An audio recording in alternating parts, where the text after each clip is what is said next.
Hello, everyone, and welcome back to our show, Youthing. You are once again joined by me, your host, Afifa Umair, and your co-host, Rutaba. Today, we will be discussing a rather important topic, which is Black Lives Matter, and all other aspects related to it, like systemic racism and police brutality. We are here to discuss this because of the recent incident in Minnesota where an unarmed Black American man, George Floyd, died after a Minneapolis police officer kneeled on his neck for more than 8 minutes as he repeatedly told them, "I can't breathe." There were four officers present at the scene, and they have been fired from the Minneapolis Police Force. Derek Chauvin, the officer who held Floyd down, had his third-degree murder charge upgraded to second-degree murder, and the three other officers are facing charges for aiding and assisting second-degree murder and manslaughter. George Floyd's death sparked protests all over the world and a movement that is asking to defund the police.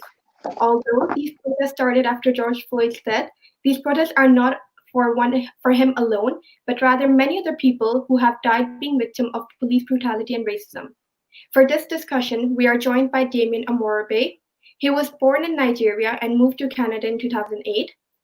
Shan Panjwani is a financial analyst at the Ministry of Consumer Services and is a political nerd. Then from UK, we are joined by Leah Moghimi. She's a university student and is half Persian and half German. And Amina Aftab, who is an A-level student. Okay, so the Black Lives Matter movement started in 2013 after a young African-American boy, Trayvon Martin, was murdered by George Zimmerman and no justice was found. So therefore, people rebelled and they were really angry about the situation and started the Black Lives Matter movement. So I'm going to come to Damion first and just ask him about what he thinks about police brutality in North America and if he's had any experiences of racism. Hi, thanks for having me. Well, with police brutality, it's something that has been going on for hundreds and hundreds of years, and for some reason we don't know why there hasn't been a stop to it. It continues each and every time. So with these protests, the reason why we have these protests now is because people have had enough. Like I said, this has been going on for way too long, and it's time for us to see a change. Thank you so much, Damion. I would like to move to Leah. Leah, what are your experiences? Because you live in the UK, what are your experiences that you have seen your Black friends or the Black community suffering with racism in UK? Well, a lot of my friends, they've experienced racism themselves, and a lot of people have called them the N-word. And a lot of my girlfriends, they have said that a lot of guys have said that they look pretty for a Black girl. So I think racism is very big in every country, and it might seem like it's mainly in America, but it's everywhere, and the UK is not innocent. Thank you so much, Leah. My next question is going to be towards Shan. Shan, regarding what has been going on in North America and what just happened, a question that sparked was about body cameras being used by the police. I would like to ask you why you think they should be allowed or they shouldn't be allowed, and what are your reasonings for it?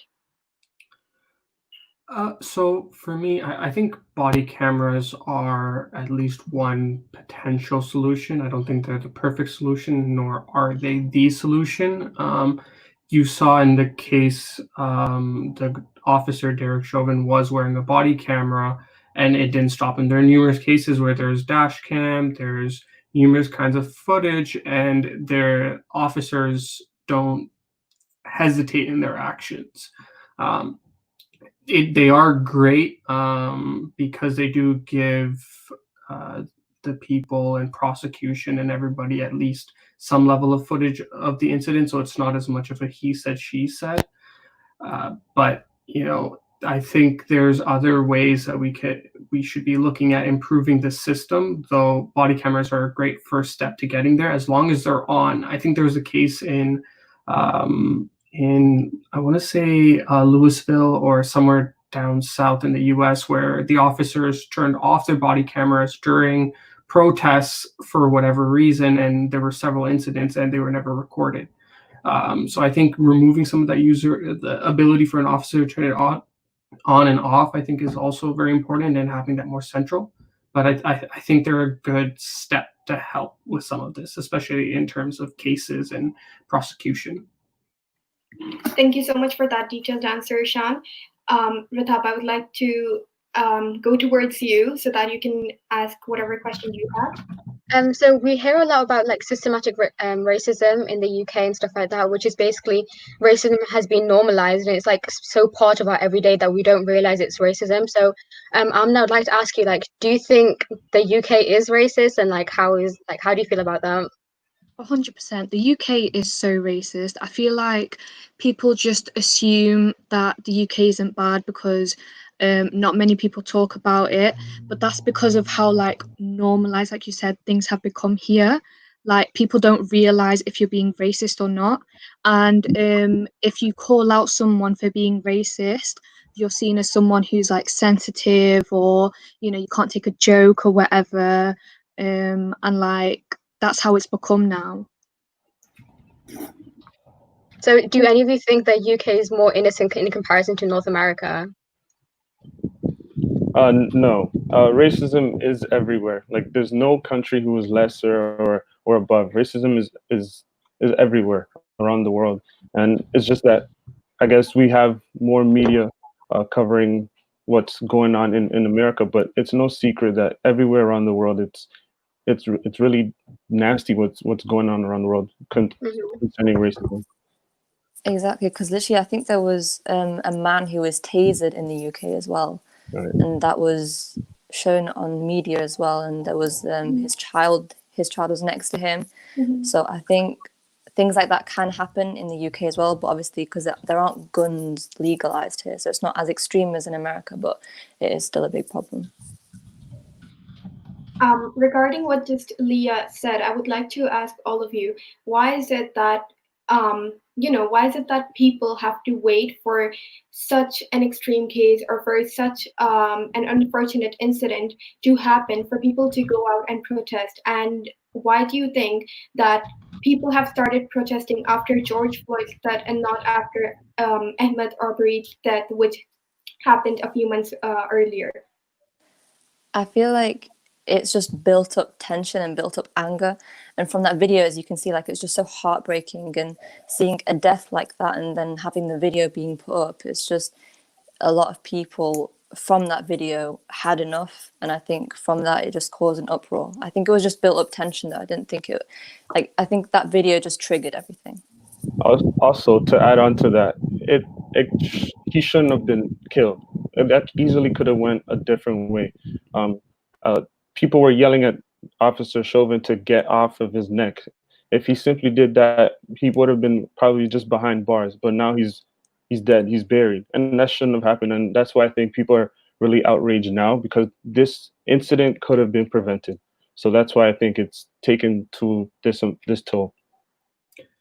I think also the fact that there's so many people around. There was also the fact that there were people like he mentioned asking for him to kind of like take his foot off his neck, and you have the live video right in front. Where in a lot of the other cases you have security cam footage and a lot of kind of he says she. It's always a little gray, but in this case it looked so black and white, and it wasn't. It just was unnecessarily vicious and such a grotesque move. I think it further adds to it, because as you saw for the first couple of days, the video was just spreading all over the internet, and different people have different opinions on whether that's right or wrong, but I think seeing that firsthand really got people to get off their butts and really do something about this.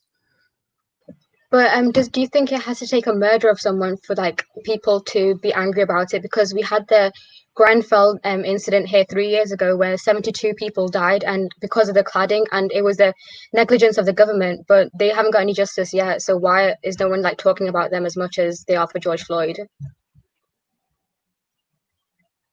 It's a great question. I think there's so many examples of that. I think there was a gay club, I think last year or 2 years ago, where I think there was almost 45, 50 people that were killed by an automatic rifle, and it didn't result in protests this big, I think it speaks volumes to us as society, kind of how we, it's sad to say, pick and choose a little bit in terms of when we choose to stand up. I think there's so many things that require this level of attention that, isn't the case. Regarding what just Shan said about that the video, when you see it, it's pretty much clear, right? It's black or white.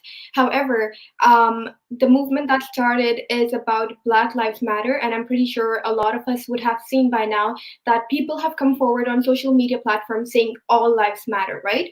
I would like to ask all my panelists, what do you think about that? About the fact that people are using this time to say that all lives matter. What are your thoughts about that? Me personally, I don't agree with that statement. Well, yes, of course, all lives do matter, but like, look at right now with this pandemic going on.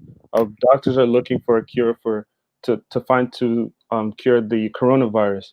That doesn't mean we don't care about cancer. That doesn't mean we don't care about HIV and all those other diseases that are out there. But right now, the coronavirus is killing people.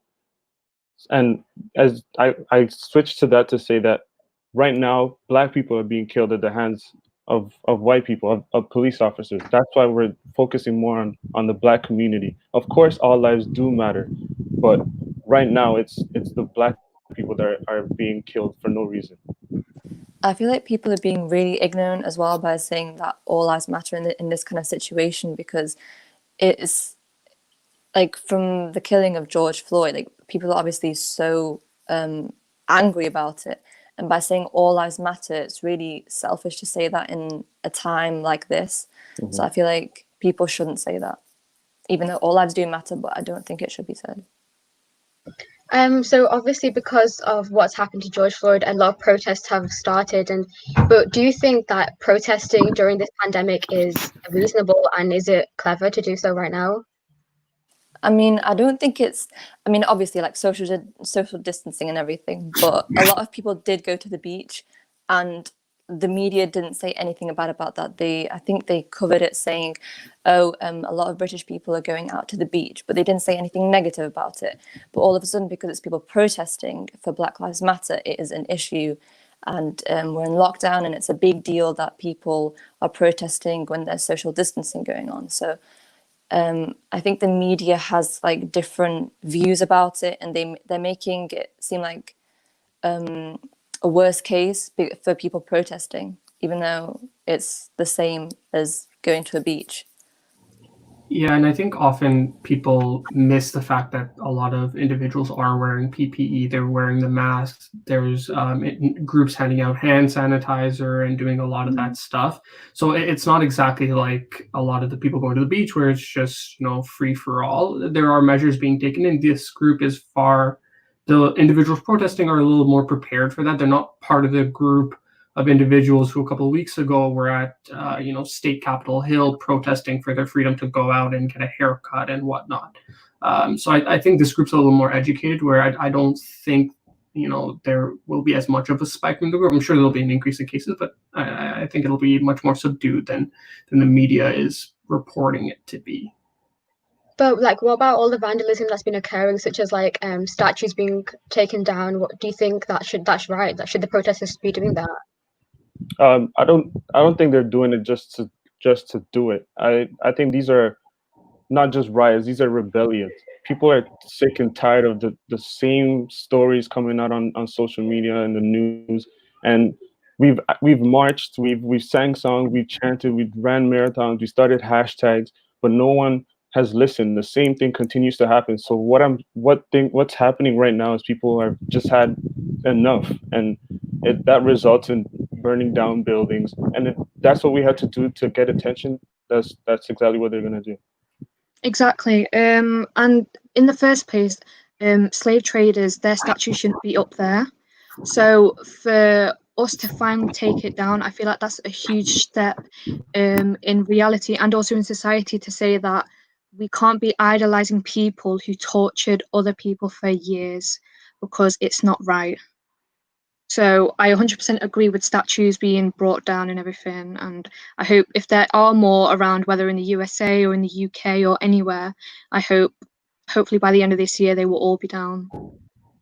And there is the other side to that where the protests were pretty peaceful, because I know, Leah, you went to the one in Manchester, and how was that? I think the one in Manchester was really peaceful. Like a lot of people, so many people were there. I was really surprised by the turnout. A lot of people there. I think there was one on Saturday and also on Sunday. I went to the Saturday one and it was really big. The one on Sunday was the exact same. There were loads of people there, and no one was vandalizing anything. Nobody was causing an uproar. Everyone was just protesting peacefully, and it was nice to see. And it was very emotional as well at the beginning. And then we were marching, and it was just very. It made, I don't know. It was very. It was a very emotional day, but I'm glad I went. Yeah, a lot of the cases where there has been a lot of the kind of violence and stuff, like a lot of the media are showing that it's police initiated some of it, and oftentimes, people overlook that, especially on social media. But even I think the media's taken a little bit to it because they themselves have been getting heralded quite a bit. There was several videos of news individuals either getting arrested. CNN had a whole, like, they were live on camera when one of the reporters got arrested. His white counterpart, who was down the road, wasn't, but the African American reporter was. And then you had someone else who had pepper bullets shot at her, despite saying, "Hey, I'm a member of the media. Like, I shouldn't be accosted like this." So a lot of this is police initiated, and it's funny when they take the stance that I don't know if you guys saw the New York police chief took, where he's like, "So you guys are treating us like dogs." Well, yeah. Man, like, that's what you're acting like. Exactly, and sorry, but I was just going to say there have been many videos that have shown that police go undercover and vandalize objects or buildings or whatever to show that, yeah, these protests that are happening, they aren't peaceful, to make the protesters who are simply asking for basic human rights, to make them look bad, when it's the police who are going undercover and like doing all the horrible stuff. So regarding the fact that we've been discussing protests, we have a question from our viewer. They have asked that, is it okay for these protests to turn into riots, which also results in looting? What about peaceful protest? So if anyone has anything to say about that, please jump in. We have tried peaceful protests. I mean, we still are. But I'm not encouraging these people to go and to rob, to steal, to kill, and do all these things. But there comes a point where we've been pushed, and we've been ignored, we've been shoved too many times, where we've come to a point where enough is enough. Simple as that. We've, like I said, we've tried other things. We've tried peaceful marches with Martin Luther King, with his march with Selma, and it hasn't worked. We're still talking about these things today. So it's like I said, we have to do anything by any means necessary to make our voice be heard. Yeah, I think also a lot of these riots, there's been numerous reports come out that they haven't been necessarily always, I'm sure there are some cases, initiated by protesters themselves. There have been individuals coming just to take advantage of the chaos. And I think that's important to acknowledge, because it takes away from the message, and it unfortunately puts, like,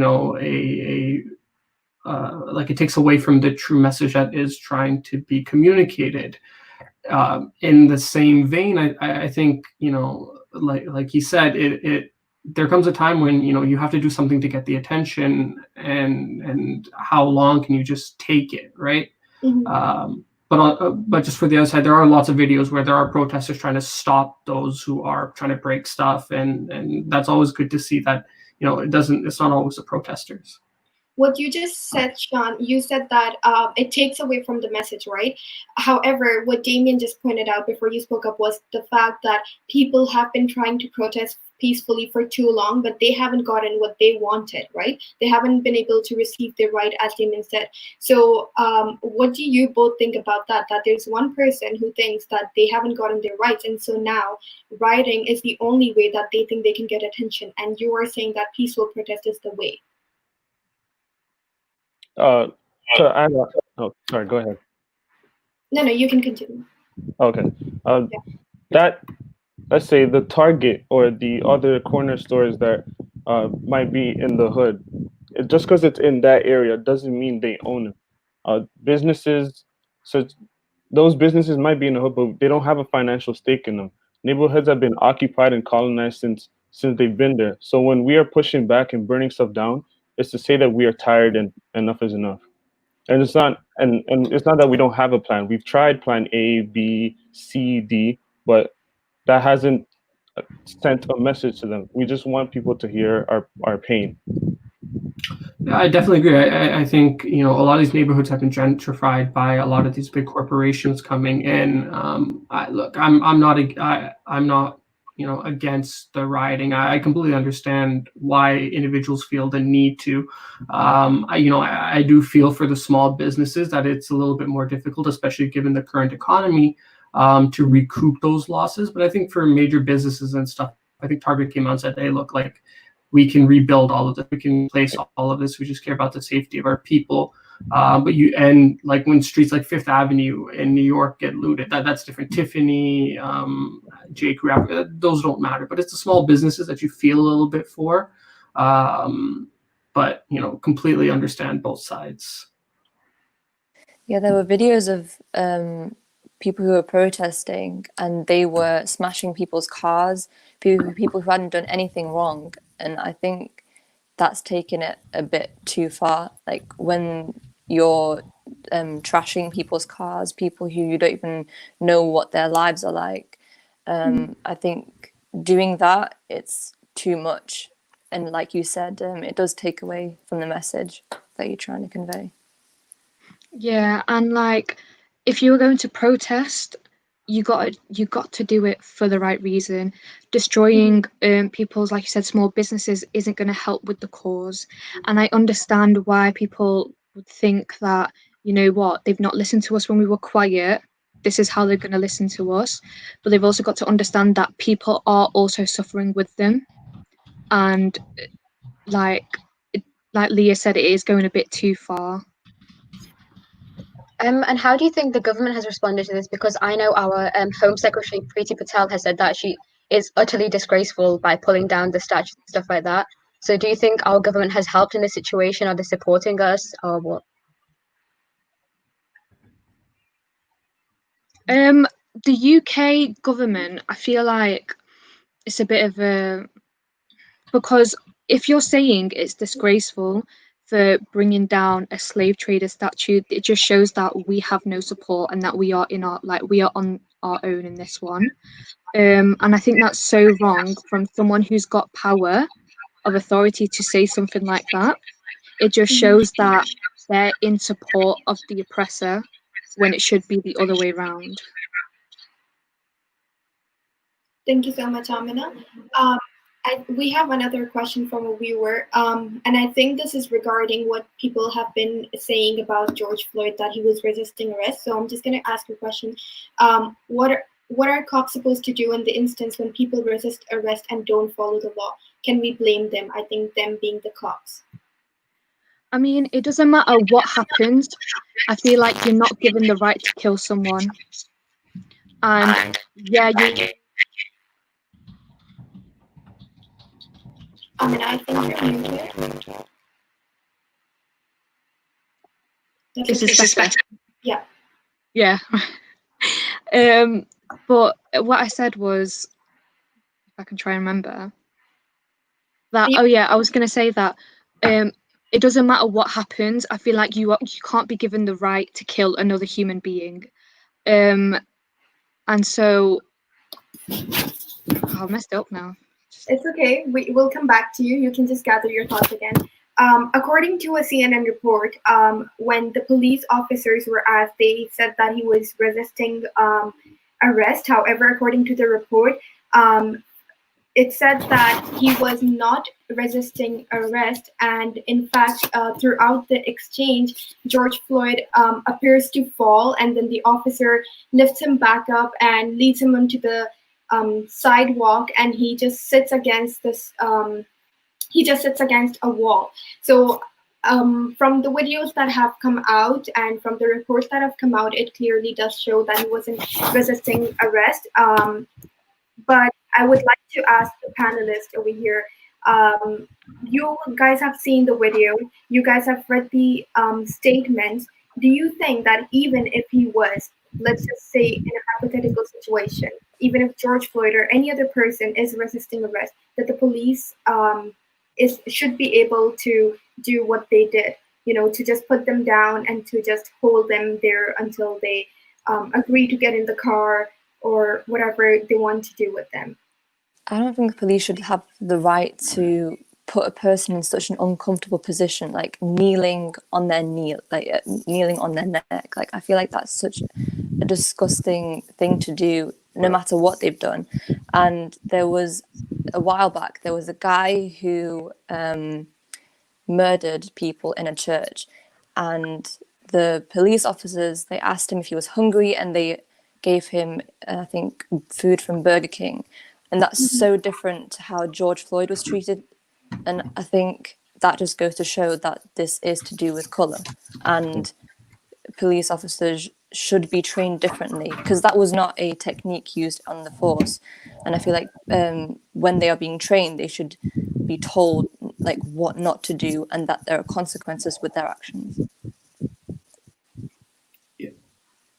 Definitely, I think it goes to the kind of movement in social media right now for defunding the police. Right, I think the use of force should be an absolute last resort. I think there's so many alternative methods that you can use to try and de-escalate the situation, which should be the purpose of law enforcement. There will be occasions where that force is necessary, but that should be absolute last resort. And she brought up a good point of, they treat different people in different ways. I think I want to say it was in Seattle, I may be wrong, where someone drove their car through a crowd, came out of the car, shot a protester, and then walked over to the police. And you saw like nothing compared to if someone of color had done the same thing. And it speaks volumes to the systemic problem in police training and how they're taught to kind of approach these situations. Or it could be just the individuals themselves that there's a problem, right? So it should be last resort, and it should be the same treatment across the board.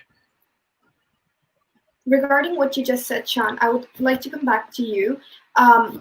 If you could just voice your opinions on systemic racism in North America, and if you have seen it happen, live in front of you or with any of your friends who's a person of color. Yeah, I grew up playing ice hockey, so definitely something you hear out on the ice, some of those chirps and stuff. And I think I never let it really bother me, but I've seen it get to a lot of people, and it's unfair that people are choosing to use something like that to get under people's skin. I think that systemic racism is a large problem in North America, and I think there is progress you see as new generations are coming, as you see younger and younger kids. It's not as much as more of the older generations, and I think that's something, unfortunately, having tough conversations with family and time are going to resolve, and just not just family, but with everyone. I think there needs to be a lot of education, a lot of conversation to really work on with this. Do you think this racism exists because people are choose to be ignorant, or we're not taught about it in school? Because I don't know about you, but in high school we were never taught about Black history or anything. It was never given any light. So do you think that's a problem that should be risen with the government? Mm-hmm. I think there's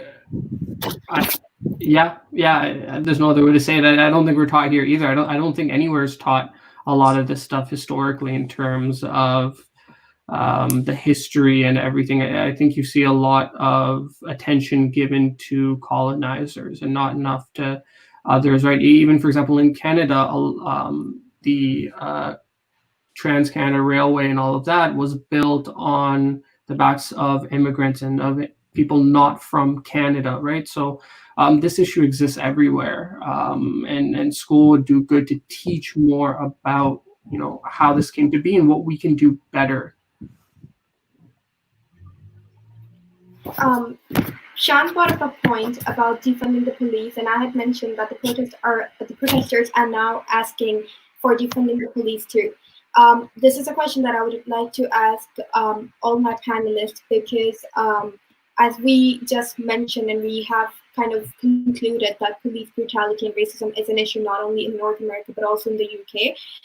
What do you guys think about defunding the police, and where do you think these resources, after they have defunded the police, where do you think these resources could be used? I think they could be used for education because I know my friend, she signed a petition, she created a petition for people to sign, and it's to change the curriculum in the UK and have a whole racism awareness, not course, but to educate people about racism. So I think it should be used in education because people are growing up in high school and they learn things and they think that some things are acceptable, and saying words or phrases or a sentence to someone, they think that it's okay to say that, but it's really not. So I feel like they should be taught from a young age or from high school onwards that it's not okay, and to understand why it's not okay to say certain things and why it's not okay to say, for instance, the N-word, and where it comes from and why it has such a powerful impact. Yeah, and also to add on to that, I think we should use defund from the police and use that money to build affordable, housing or healthcare or unemployment, all those things like safety issues, to provide more counselors for kids or after school program, trauma services, all those things to support and help society instead of giving all that to police. Yeah, Alexandra Ocasio-Cortez, she's kind of one of the larger voices and personalities in the kind of movement toward defunding the police, brought up the point that a lot of affluent white communities already fund police units less and put more and allocate more of those funds to other things, like you just mentioned, housing, education, and those kind of initiatives, and they do very well. Crime rates are very low. I think the low income communities often suffer from these issues, and it becomes cyclical. And I think till we're able to invest more and allocate more funds to the right places, I think some of the stuff will continue to happen because they feel that there aren't as many alternatives there for them to turn to. When you say right places, what are the things that you were thinking about? Like, if you could just be a bit more specific. I think Damion can speak to it better. I think he just listed a lot of them. Damion, go ahead. Damion, you're muted. Like affordable housing and after school programs for the youth, because they, like I said, they are the next generation. They will grow up in an environment like this. Like there's already a stereotype where they say blacks they act like wild animals. I mean, if you put the money into schools where you can help build the youth to show them the right and show them the wrong, maybe they won't act as wild as you think, So I think just investing more time into the youth is more important than just funding the police to just go out and to kill people for no reason. Yeah, there are lots of studies out there that have shown that investments in even something as simple as after-school programs help decrease youth crime rates because kids have a place to go after school that engages them and that pushes them to be involved in a part of the community, which have done wonders. So, that's just another initiative where taking away from large police budgets, for example, I think New York City put $6 billion towards their police department, and a lot of that money could be used elsewhere. But do you think students feel safe in school? Because I know sometimes that racism occurs in school, and even if they report it, nobody listens to them. Amina, could you speak a bit more about Shukri? That's like a local story to us. A little girl got killed. Yeah, sure. So there was a Somali girl, 12-year-old girl called Shukri Abdi, and she was bullied in school. For a lot of things, for the color of the skin, for the fact that she couldn't speak English properly. And so a group of people took her to a lake nearby their school and they drowned her. And there's been no as soon as Shukri's parents went to the police, they dismissed the case as a tragic accident. And I also recently found out that instead of giving support to Shukri's parents, they aided support for the killer's parents on how that they can stop her from, like, doing bad things and stuff like that, instead of helping the actual victims here. And it's so sad because so many people are affected by racism here in the UK, and it's never ever talked about. And unfortunately, there are people who die because of that. And yet again, because it's so racist, there's no justice in this. So someone can die of racism and nothing will be done. So since we're speaking about defunding the police, we have another question from our viewer Ushna Nadeem, that if we defund the police, who's going to uphold the law?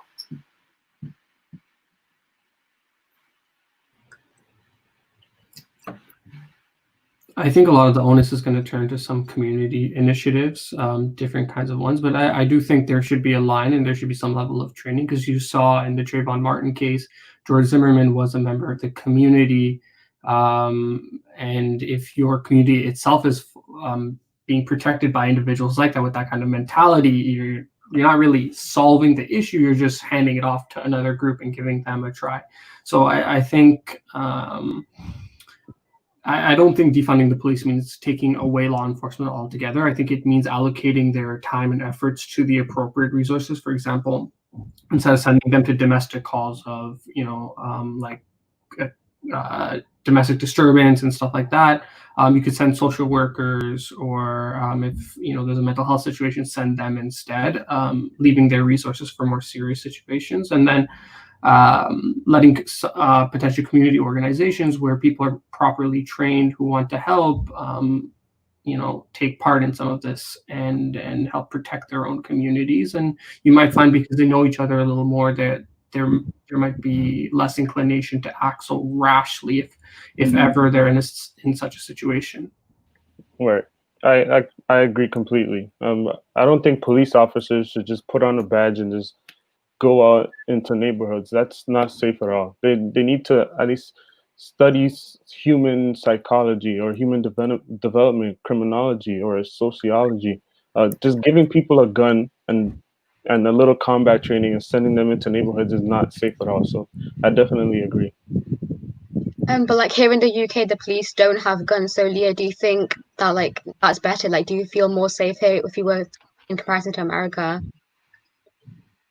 I mean, it's still here, like, they will be very racist, because I saw a video a couple of weeks ago and there was a police officer who was questioning this guy and why he was in that neighborhood, even though he was just hanging out with his friends. And she was just questioning him based on the color of his skin.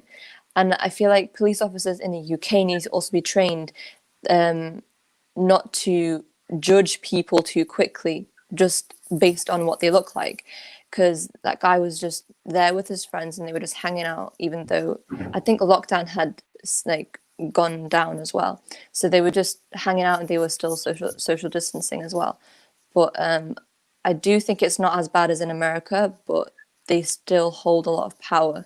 And that guy who was tasered, that just goes to show that it is still bad in the UK as it is in America. Obviously not as much because they have guns there and police officers are allowed to use guns. It's not as bad here, but still. We have another question from a viewer, which says that why do African Americans have such a hard time merging or working with the system compared to other minorities? Shan and Damion, I would like to come towards you both so that you guys can share your opinion on this. For us, for Blacks, it's tough because this system was designed to bring Black people down. We've been held back for so many years, and it was never a fair race. So that's why I think it's hard for us to work with today's society. Yeah, I think he brought up a good point, and I think there's been the example going around recently where, you know, it's like a race, and one group was given 400 years of head start, and then after that, the other group was kind of like, okay, now it's your turn, and in total it's been 450 years. In 50 years, you can't expect them to kind of go against a system that's to some extent been built to marginalize them, to take away opportunities, and it's going to take a long time for that to change. I don't think it's fair to say that they personally have a hard time. It's just the system. The system's working against them, and there's only so much that you can do when the cards in your hand that are dealt are just shit. Like it sucks. And we often see like most like the statistics that mostly black people are arrested and stuff like that. So do you think it's because they rebel, or it's because of how police treat them and they're more likely to target them? Mhm. Yeah, it's a fact. It's obvious. They're simply just targeting blacks, not just in America. It's everywhere. They just target the blacks, and why? It's something that we're trying to fix, and we're trying to find out now. But it's never been a secret. It's obvious that they're only going after the blacks. There was a poster actually, I think in London, and it said that police officers are 28% more likely to arrest you if you are black. Right. So I think it was the police. I'm not sure, but I think it was the police in London who had stated that and put up the poster. Mhm. So that just goes to show that they do arrest you based on the color of your skin. Yeah, continue. Yeah, there was a case that I think there was an officer somewhere in the U.S. recently. I can't remember for life where it was. That came out and said that, you know, that city's police department isn't shooting as many African American individuals as they should be, and to hear that, it shows that, you know, like that's crazy. It's not even like it's the people that are the problem, and to root out an issue like that, you gotta kind of do what the Minneapolis police are doing, where you just kind of gotta rip them out and start fresh, start with a new slate and rebuild the whole program, because the people are the problem. That makes it even tougher. You know, if it's a system, that's one thing. You can bring changes to a system, but if it's people and what they, you know, inherently believe and the way they think, it's a much more difficult issue, because then you're having to change a person, and people don't like to change. Regarding what you just said, and regarding what Leah just said, that the fact that people are arresting more black people than compared to any other community, right? We have heard, and I have read reports, and I've heard personally too, that the crime rates in the black communities or the black areas are high, right? What do you think that the reason is behind that? Why do you think that we only hear about the crime rate being high in black communities and the black areas where people are living, and not any other area? I feel like that's what the police want the media to see. I feel like that's what they want the audience to see and perceive, that black areas have more crime rate. I don't think it is to do with the area itself. I just think it's how the media are portraying it. Exactly. And I feel like they're focusing on that so that they could ignore every other crime that's going on. So white collar crime is crime that's committed by the middle class, so it's like fraud and everything. And so they won't focus on that because it's kind of like majority of white people who do it. And if white people are seen as, like, they don't want to, you know, make white people seem as bad on like the media and stuff like that. That's why they concentrate more in more like black communities than with other communities. Yeah, and I think also, to go back to the systemic issue, when you look at the penalty for small crimes like drugs and whatnot compared to, like you mentioned, white collar crimes, there's such a stark difference. And even in the system itself, you see, I don't remember his name, but he was charged with raping someone behind a dumpster. I believe it was in California. I don't remember his name. He got 6 months. And someone who stole like $9 a bunch of years ago was in jail for 30 years. Or someone who is caught dealing drugs is in jail only for a couple of is there for years, versus someone else that is white is there for much less time. And there were examples even now where in protests, individuals who were black were charged more in terms of fines for protesting than individuals that were white and arrested. So it's the system also that just sucks. And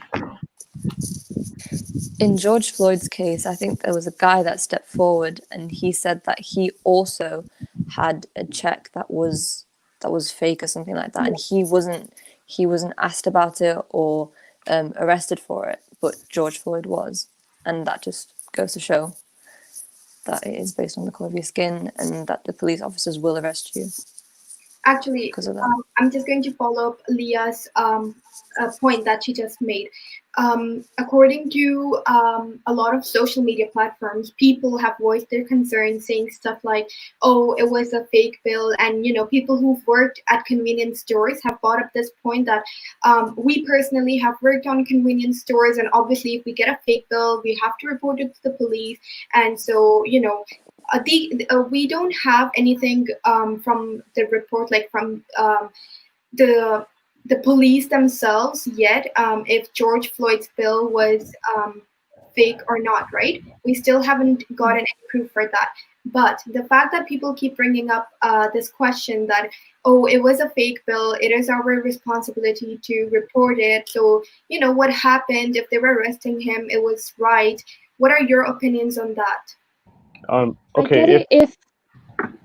I get it if it was if it was a forged bill, like you said, we don't know if it was or not. It still does not give a right for someone to put their knee on a person's neck. Okay. And if you compare two different crimes, so George Floyd supposedly had a forged bill, but you have school shooters who are white kill students, but they're calmly taken into a police car, or they're treated normally because they need help.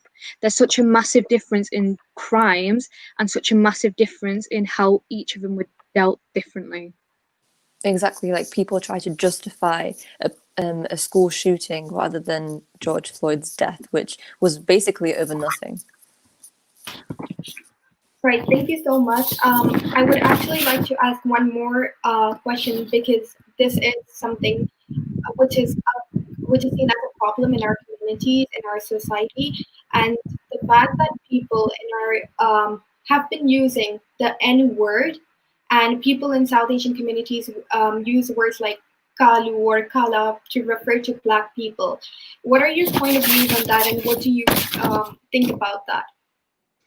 Whether you are using it in a song, like whether using the N-word in a song or not, or if you don't understand the meaning, bottom line, you are being racist. Everybody knows that using the N-word or using derogatory terms towards a specific race is disrespectful. Why would somebody still use it?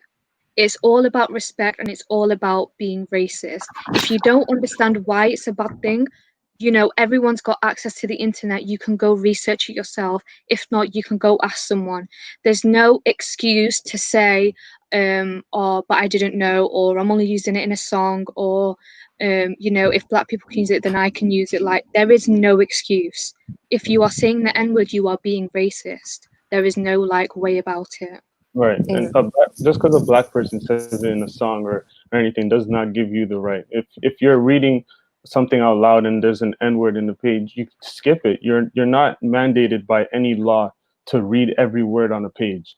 No one is going to punish you for reading what you're reading. So it doesn't matter if your Black friend says it's okay. If you're not Black, don't say the word. Simple. Exactly, because my cousin always justifies that, oh, because his friends say it, he can say it too. No, it doesn't justify that. And I haven't seen people use that same energy with the whole situation. Like, people are justifying saying that they can say the word because their friends are Black, but then when it's in times like this, they aren't saying, oh yeah, because my friends are Black, I'm going to speak up about this. Like, they're just silent now, even though they have said that word. Yeah, and similarly, I think in the South Asian community, you hear them use the word "gala," and which literally translates to black, but it's justified. Oh, it's just us describing the color of their skin. But the issue is the connotation behind it, and how, the intention isn't, to describe them as such. It's in a derogatory manner, and it's important that, we acknowledge that this is a problem in the community, and that we have no right, no privilege, no, ability to say such words. It shouldn't matter. There's many other ways to describe someone. Talk about them, use their eye color, use their beard. I don't know. There's so many other ways. Why do we have to use skin color or derogatory terms to describe someone? Shan, I would actually like to come back to you because you would know about the word kala and how people in our communities use it, right? So what do you think about that? And what have your experiences been if your elders have referred to someone like, oh, ye kala hai, or something like that? What have your experiences been like, and how have you dealt with it? Yeah, you hear it all the time, and it's used very colloquially by people in our community, and it's sad, and you try to have that conversation with them, but for some individuals it's a lost cause. For some age groups, it's not going to change. They're at a point in their life where they just don't care, and they feel protected by their age or by whatever they feel, right? So it's important, and I've tried to have the conversations, and sometimes it works, sometimes it doesn't. But in their own head, they justify it to themselves, and to get that to change is a very difficult thing. You just hope, with continued conversation and persistence, that view changes, and you're able to help them understand why that's not okay and why that is, a derogatory term. A lot of people, I don't know if you all have watched the video or not, of the cricketer Darren Semi, and he plays for West Indies. He also went to India to play for IPL in their cricket team.